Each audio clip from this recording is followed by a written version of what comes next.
देश का सारा धन शोषण करते हैं, उनको आजादी दे रखी है हमारे पार्लियामेंट के मिनिस्टरों ने, प्रधानमंत्री ने, मुख्यमंत्रियों ने, सारे लोगों ने उनको आजादी देकर। ये देश आज भी सोने की चिड़िया है, लेकिन किसके लिए है?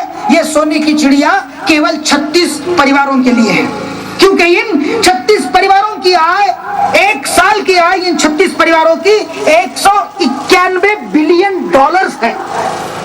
191 बिलियन डॉलर्स। उसके आंकड़े कितने होते हैं पता नहीं, चेयरमैन साहब उसका कैलकुलेशन कर सकेंगे, अन्य वक्ता कर सकेंगे, जो पूरे देश के 1/4 आबादी की पूरी इनकम है। यानी 110 में से करीब करीब 40 करोड़ लोगों की आबादी, ये केवल 36 परिवारों की आबादी बन गई है। Where is economic justice? कहां है बाबा साहब अम्बेडकर का इकोनॉमिक जस्टिस? 10% उच्च वर्णियों का कब्जा आज भी 80% नौकरियों के ऊपर में है। आरक्षण का ये हाल है।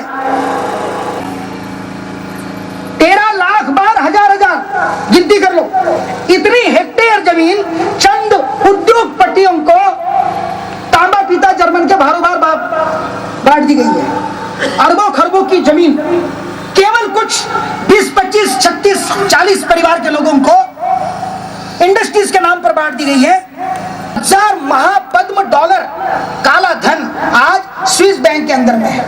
वो कितना होता है मालूम नहीं, लेकिन इकोनॉमेट्रिशियन लोगों का कहना है कि स्विस बैंक में जमा जो काला धन है, उसको मैं काला धन नहीं कहता, वो हमारा खून है जो गलत ढंग से शोषित करने में आया है, उस पर देश के प्रत्येक नागरिक का अधिकार है। इकोनॉमेट्रिशियन लोगों का कहना है कि ये धन अगर वहां से यहां तक वापस आ जाता है तो कम से कम 12 पंचवार्षिक योजनाएं, 12 पंचे 60 साल तक हम लोगों को मुफ्त में एजुकेशन दे सकते हैं, उद्योग दे सकते हैं, कारखाने दे सकते हैं, रोजी रोटी का सारा इंतजाम कर सकते हैं, उनके रहने खाने के मकान वगैरह बना करके सारे देश को समृद्ध कर सकते हैं। इतनी बड़ी ताकत, और दुनिया का ये सबसे बड़ा भिखमंगा देश, और इसी देश के मैक्सिमम लोगों का, सर्वाधिक लोगों का, जितने लोगों का अमेरिका के लोगों का, जापान के लोगों का भी पैसा स्विस बैंक में नहीं होगा, इतना पैसा भारतीय लोगों का आज स्विस बैंक के अंदर में, काले धन के अंदर में परिवर्तित करके रखा गया है। संविधान बनाने के लिए, काश अगर मैं अपने मर्जी से संविधान बनाने के लिए स्वतंत्र होता तो भारत का संविधान कुछ और भी ढंग का बना होता, और हम भूल गए। बाबा साहब अम्बेडकर बेसिकली वाज इकोनॉमिक थिंकर।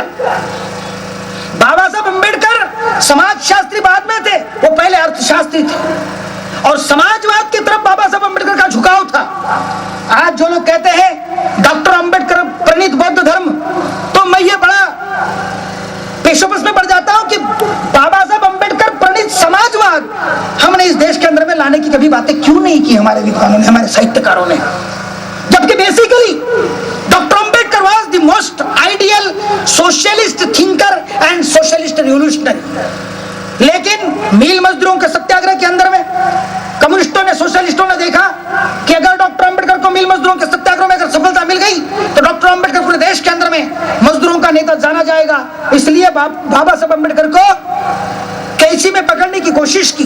इस देश के समाजवादियों ने, साम्यवादियों ने बाबा साहब अम्बेडकर के साथ में गद्दारी की, चुनाव में गद्दारी की, आंदोलन में गद्दारी की, और बाबा साहब अम्बेडकर को जाकर के शेड्यूल कास्ट फेडरेशन के बाद रिपब्लिकन पार्टी बनाने का ख्वाब देखना पड़ा। लेकिन वे अपनी समाजवादी विचारधारा को, जिसके लिए कि नेहरू ने मेरे साथ गद्दारी किया, विश्वासघात किया, इसलिए मैं आज पार्लियामेंट से इस्तीफा देकर के बाहर निकलता हूं। और बाबा साहब अम्बेडकर हमें समाजवादी और फेडरल स्ट्रक्चर की तरफ ले जाने के लिए, और हमारे कॉन्स्टिट्यूशन के अंदर में बाबा साहब चाहते थे समाजवादी लोकतंत्र इस देश को देने के लिए। बाबा साहब चाहते थे कि हमारे कॉन्स्टिट्यूशन के अंदर 395 कलमे हैं, आज परिशिष्ट है, उसके अंदर में 1-2 कलमे और डाल करके बाबा साहब अम्बेडकर एक राज्य समाजवाद का सिद्धांत कॉन्स्टिट्यूशन के अंदर में प्रविष्ट करना चाहते थे।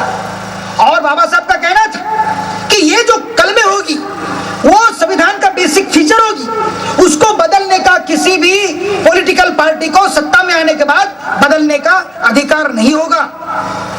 ये बात बाबा साहब अम्बेडकर ने हमको बार बार बताई। 1942 में नागपुर के अंदर में जो शेड्यूल कास्ट फेडरेशन का अधिवेशन हुआ था, उसके अंदर बाबा साहब अम्बेडकर ने हमें जो कार्यक्रम दिए थे, उन कार्यक्रमों के तरफ हमारा कभी भी झुकाव नहीं गया। बाबा साहब अम्बेडकर कहते थे कि अगर आपको प्रगति करनी है तो आपको संकुचित होकर के कुछ समय के लिए काम करना पड़ेगा। और इस देश के 23 करोड़ दलितों का आज जो हाल है, आज जो हमारी बदत्तरी हो रही है दिन ब दिन प्रगति होने के बजाय, उसके लिए बाबा साहब अम्बेडकर ने हमें चतुसूत्री कार्यक्रम दिया था। बाबा साहब ने कहा था 1942 के शेड्यूल कास्ट के फेडरेशन के अंदर, नागपुर के अंदर में एक एजेंडा बनाया गया था। उस एजेंडा के तहत बाबा साहब ने योजना तैयार की थी कि भारत के संविधान के अंदर में हम ऐसे प्रावधान करेंगे जिसके माध्यम से जिन देहातों के अंदर हमारे लोग इक्का दुक्का रहते हैं और खैरलान जी के जैसी शर्मनाक वारदातें होती हैं, ऐसे देहातों में से हमारे लोग देहात छोड़ेंगे। ये बाबा साहब अम्बेडकर का पहला प्रोग्राम था। And that will happen at the cost of the central government. Central government के पैसों से हमारे लोगों को ऐसे देहातों में जहां उनकी रोजी रोटी और इज्जत और सुरक्षित नहीं है, वो देहात छोड़ने का आंदोलन हम चलाएंगे और उन लोगों को अलग जाकर के उनको स्थापित करेंगे। बाबा साहब अम्बेडकर ने दूसरा प्रोग्राम दिया था कि हमको स्वतंत्र वसाहतें निर्माण करनी पड़ेगी अगर हम स्वाभिमान के साथ में जीना चाहते हैं। हमने बाबा साहब अम्बेडकर के स्वतंत्र वसाहतों के 1942 के एजेंडे की तरफ हमने कभी गौर नहीं किया। बाबा Saheb Ambedkar round table conference में 1930 में 1931 और 32 के अंदर में जब गए थे तो बाबा साहब हमारे लिए जो चीज लेकर के आए थे वो चीज थी स्वतंत्र मतदार संघ।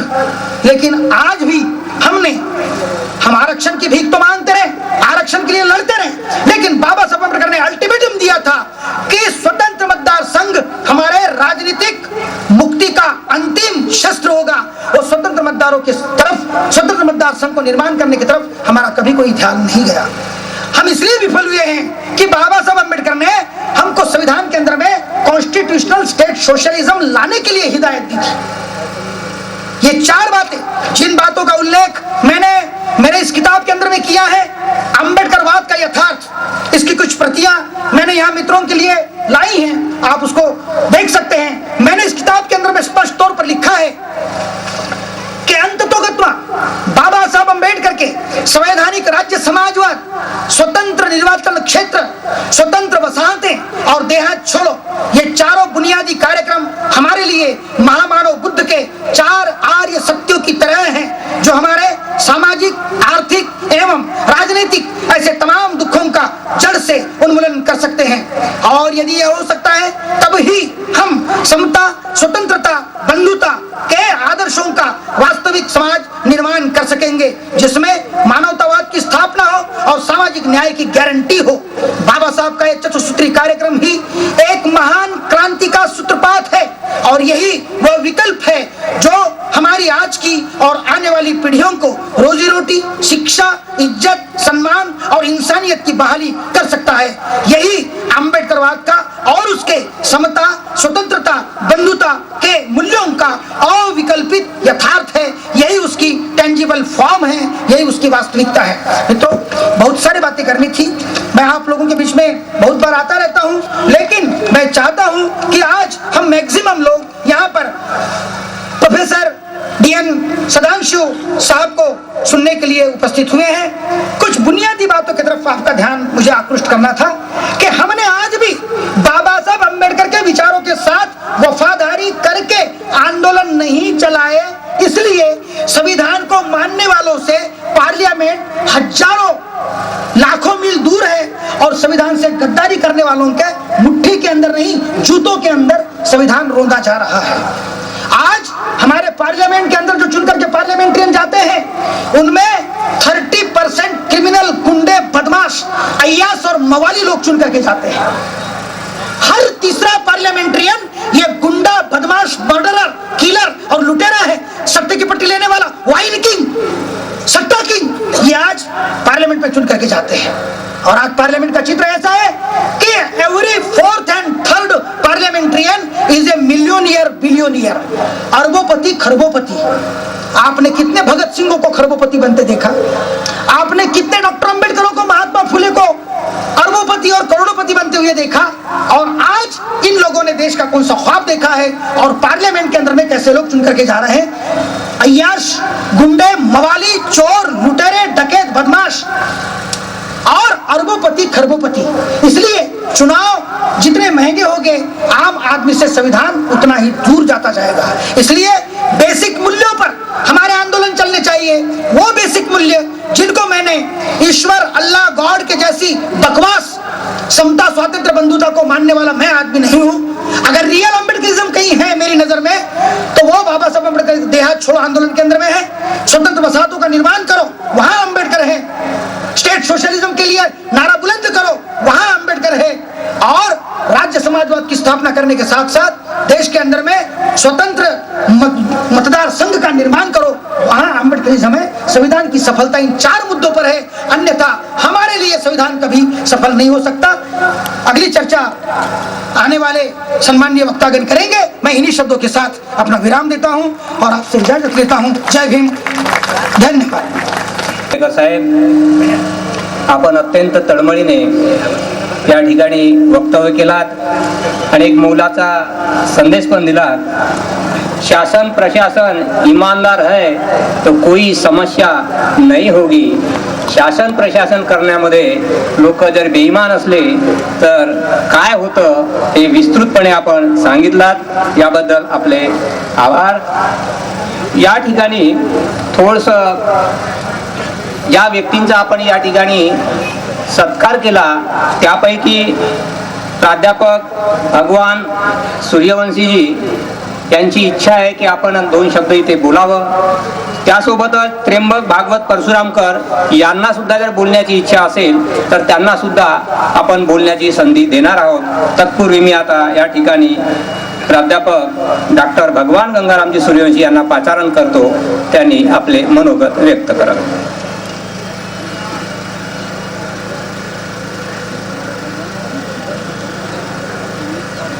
भगवान गौतम बुद्ध। भारतीय संविधान व वैज्ञानिक दृष्टिकोन सांगणाऱ्या महामानवांना माझं अभिवादन।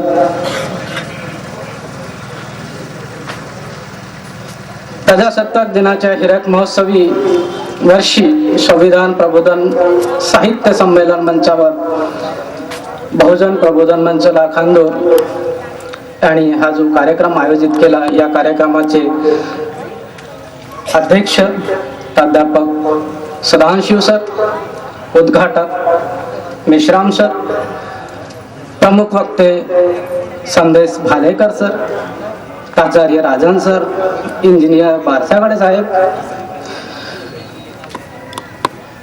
तहसीलदार खाडीलकर साहेब, आदरणीय सुजान वक्ते, उपस्थित सर्व मंडळी,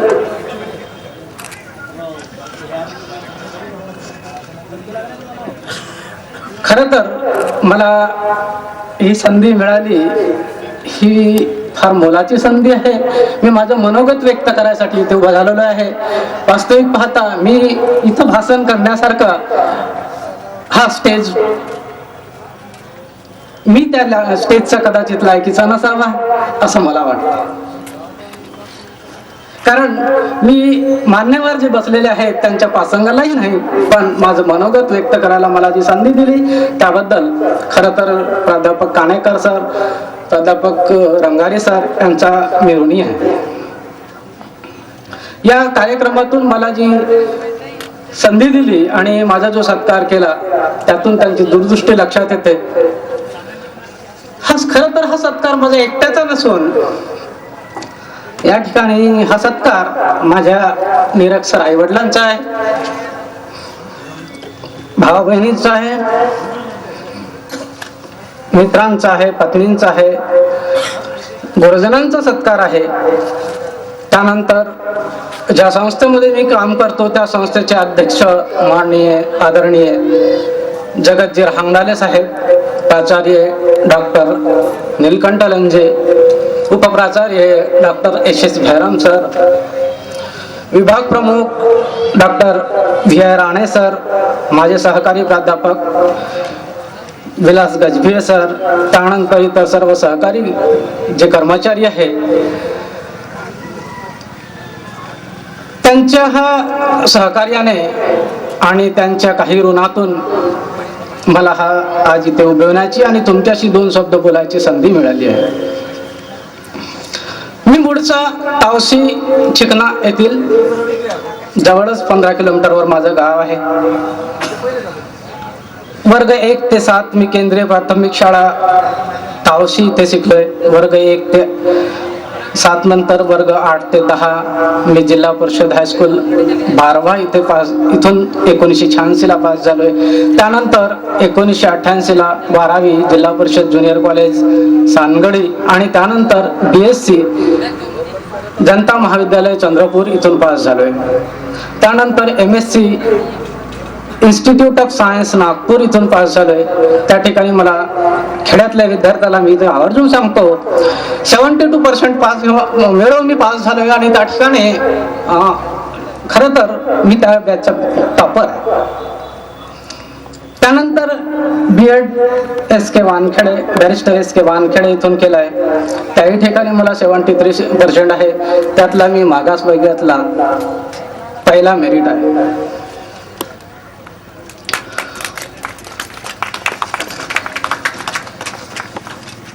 सन 1998 ला विद्यापीठ सिलेक्शन कमिटीद्वारे मी जगत महाविद्यालय गोरेगाव इथे प्राध्यापक म्हणून या पदावर रुजू झालोय. 1998 नंतर सन 2004 ला मी ऍडमिशन आणि PhD registration institute of science Nagpur इथे डॉक्टर LD बलखंडे सर यांच्या सुपरविजन अंडर मी रजिस्टर्ड केलं. शेतकऱ्यांच्या मुलाने शेतीवर आधारित उपयोगी संशोधन करावे व त्याचा नॉलेजचा उपयोग शेतकऱ्यांच्या उत्थानासाठी किंवा त्यांच्या समाज विकासासाठी व्हावा अशी त्यांची व्यापक कल्पना होती आणि त्या कल्पनेतून त्यांनी मला हा टॉपिक दिला. माझ्या टॉपिकचं नाव आहे environment and phylloplane studies of rice Oryza sativa Linnaeus cultivated in eastern Vidarbha. Actually हा अप्लाइड रिसर्च असावं असं त्यांचं व्यापक दृष्टिकोन होता आणि त्यातून मला हा टॉपिक देण्यात आला. मी त्याबद्दल फार जर बोलायला गेलो तर आपल्या समोर अनेक वक्ते आहेत, पण तरीही मी भंडारा गोंदिया जिल्ह्याचा म्हणजे भात शेतीतला शेतकऱ्याचा मुलगा असल्यामुळे मला त्यांनी हा योग्यशीर समजून किंवा माझ्यातलं जे काही असेल ते ओळखून त्यांनी मला हा टॉपिक दिला. सध्या माझे 3 नॅशनल पेपर पब्लिश आहे. सध्या मी पुन्हा व्हिएतनाम येथील इंटरनॅशनल राईस कॉन्फरन्स इथे ट्राय करत आहे. समजा संधी मिळाली तर मी तिथे नक्कीच जाईल. मला या ठिकाणी पुन्हा काही गोष्टी बोलायच्या आहेत, तर मी फक्त 2-4 गोष्टी मोजक्या बोलणार. सध्याचे एज्युकेशन हे कॉस्ट बेस एज्युकेशन आहे. त्या ठिकाणी 2 कास्ट आहेत, COST कास्ट आणि CAST कास्ट. या ठिकाणी कॉस्ट बेस एज्युकेशन म्हणजे शिक्षण इतकं महाग झालेलं आहे की शिक्षण महाग असल्यामुळे आपल्या सर्वसामान्य बहुजनांच्या ऐपतीपेक्षा ते खूप जड झालेलं आहे आणि ज्यांची इन्कम खरोखरच कमी आहे. भालेकर सरांनी BPL चे एक फिगर सांगितलेला आहे, तो फिगरही लक्षात घेण्यासारखा आहे. आणि त्या ठिकाणी कॉस्ट बेस म्हणजे खरं तर जे बहुजन वर्ग आहे त्यांची कास्ट नो डाऊट ते मागासवर्गीय आहे, बहुजन वर्ग आहे आणि त्यांची इन्कम फारच कमी आहे, म्हणून त्यांच्यासाठी हे शिक्षण एक आकाशातील चांदण्याप्रमाणे आहे. लोक म्हणतात, मी म्हणेल तो विकास हा भारताच्या सर्व सुजाण नागरिकांच्या बुद्धिमत्तेतून झालेला आहे, तो नैसर्गिक साधन संपत्तीतून झाला नाही. माणसाच्या प्रमुख गरजा आहेत अन्न वस्त्र निवारा आणि शिक्षण. त्यानंतर अनेक काही गरजा आहेत, पण त्यातली ह्या जी गरज आहे ही गरज शिक्षण ही काळाची गरज आहे आणि त्याला चौथा जडोळा म्हणतो आपण तो सुद्धा आहे असं संबोधित करण्यात आलं आहे. मी या ठिकाणी संविधानाच्या एक तुम्हाला उदाहरण देतो आहे की संविधानाचे जे ऑर्डिनन्स आहे या ऑर्डिनन्स मधलं पहिली चर्चा आहे ती 4 नोव्हेंबर 1948 त्यामध्ये रीडिंग आहे. त्यानंतर सेकंड आहे 15 नोव्हेंबर 1948 आणि 17 ऑक्टोबर 1950 पर्यंत डिटेल डिस्कशन झालेलं आहे. या सर्व डिस्कशनचे 3 व्हॉल्यूम नागपूर विद्यापीठाच्या कॅम्पस लायब्ररीमध्ये उपलब्ध आहेत. इंग्लिश व्हॉल्यूम आहे ते 3ही. मी ओरिएंटेशन कोर्सला असताना फक्त अर्धा तासात त्या सगळं म्हणजे जसं स्पष्ट केल्यासारखं पाहिलं. मी ते वाचू शकलो नाही पूर्णपणे, सुरुवात फक्त झाली. तरीही असं मला वाटतं की इथं जे संविधान न वाचणाऱ्यांची अनेक आपण नावं घेतली आहेत, तर असं वाटतंय की कृपया आपण संविधानाची प्रस्तावना आणि त्यानंतर त्याची व्याप्ती ही नक्कीच वाचावी. मी तर म्हणेल समाज कल्याण विभागाला की समाज कल्याण विभागाने मॅट्रिकोत्तर स्कॉलरशिप देताना एक संविधानाची प्रत विद्यार्थ्यांना मुद्दाम द्यावी, जेणेकरून विद्यार्थी आणि पालक त्याचं वाचन करतील आणि त्याची विशेषतः त्याची व्याप्ती त्यांना समजेल. नाहीतर असे राजकारणी लोक असतात की ज्यांनी साधी उद्देशिका किंवा ज्याला आपण प्रस्तावना म्हणतो ती प्रस्तावना सुद्धा वाचली नाही आणि पानटपरीवर बसून आपण संविधानाबद्दल अनेक वाईट मत व्यक्त करतो. हे राजकारणी उपडसुंब हे अशाच प्रकारचे असतात. बऱ्याचशा ठिकाणी असं समाजामध्ये असं लक्षात येतं की लोकांच्या घरी जर आपण थोडंसं गरीब जरी असले तरी त्यांच्या घरी जर पाहिलं तर असं लक्षात येतं की त्यांच्याकडे CD प्लेअर आहे, DVD प्लेअर आहे, 5 ते 7 हजारांचे मोबाईल आहे. लोक गाणे ऐकत बसतात, मात्र 100 किंवा 200 रुपयाचं पुस्तक घेऊन कधी वाचन करत नाही. बाबासाहेब आंबेडकर टेंभुर्णे तिला इथे बोलवतो आणि तिने आपलं बक्षीस मान्यवर पाहुण्यांच्या हस्ते अध्यक्ष महोदय आदरणीय संधानशिव सर यांच्या हस्ते घेऊन जावं. पूजा टेंभुर्णे.